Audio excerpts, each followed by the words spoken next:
Something really strange is happening in the world of precious metals. People are walking into their local coin shops to sell silver, something they've done for years, and they're being turned away. Now, you might think that's odd, especially with demand so high, but this isn't just a fluke. It's actually a symptom of a much bigger problem, a major crack forming in the foundation of the industry. So that brings us to the big question. What is really going on? Why on earth would a business that makes money buying and selling metal suddenly stop buying one of the most popular metals on the market? Well, the answer isn't simple, and it points to a serious breakdown in the financial plumbing that keeps this entire industry running. So, to get our heads around this, we're going to break it down into 5 parts.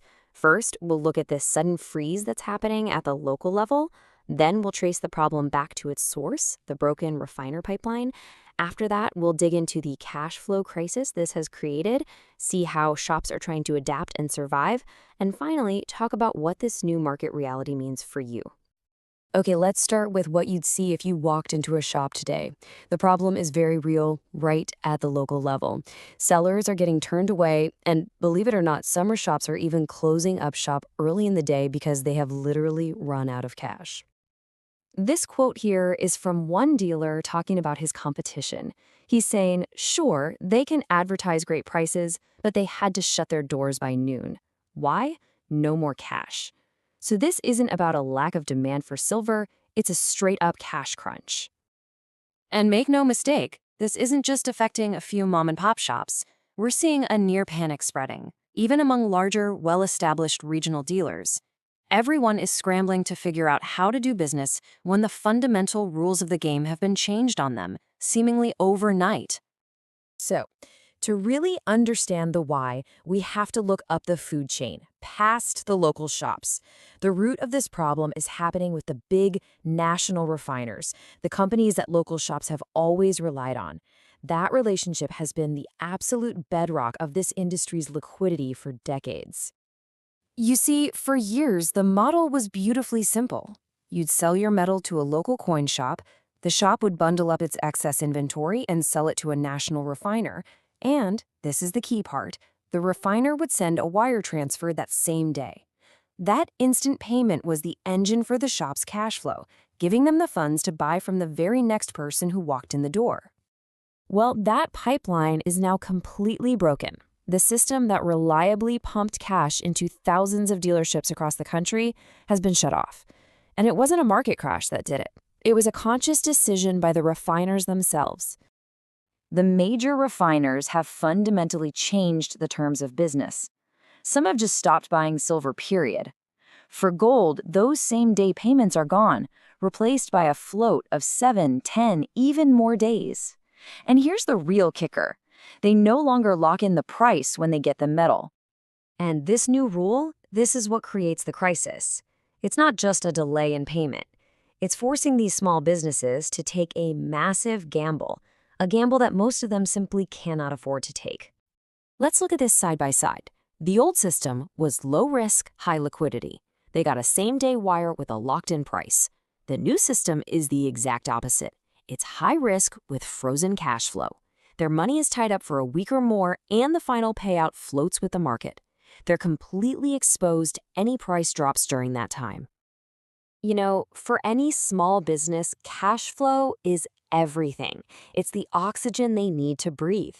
By withholding payments for weeks, refiners are effectively suffocating the very dealers who need that cash to buy more inventory and keep their doors open. Think about that for a second. 10 or more days. A shop owner buys gold from a customer today, using their own cash, but they won't get paid for it for nearly 2 weeks. The price of gold can swing wildly in that time, and now 100% of that price risk has been shifted onto the shoulders of the small shop owner.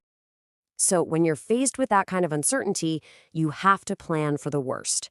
That leaves dealers with only 2 realistic options. Either they stop buying certain metals altogether, which we're seeing with silver, or they offer a price that's so far below the market rate that it protects them from a potential price crash. In both scenarios, the person who loses is the customer trying to sell. But this isn't just a story about a crisis. The smarter, more resilient shops are not just rolling over. They are actively changing their entire business model to survive and even thrive in this new, much riskier world. So, what does this new model look like? Well, successful dealers are basically becoming self-contained ecosystems.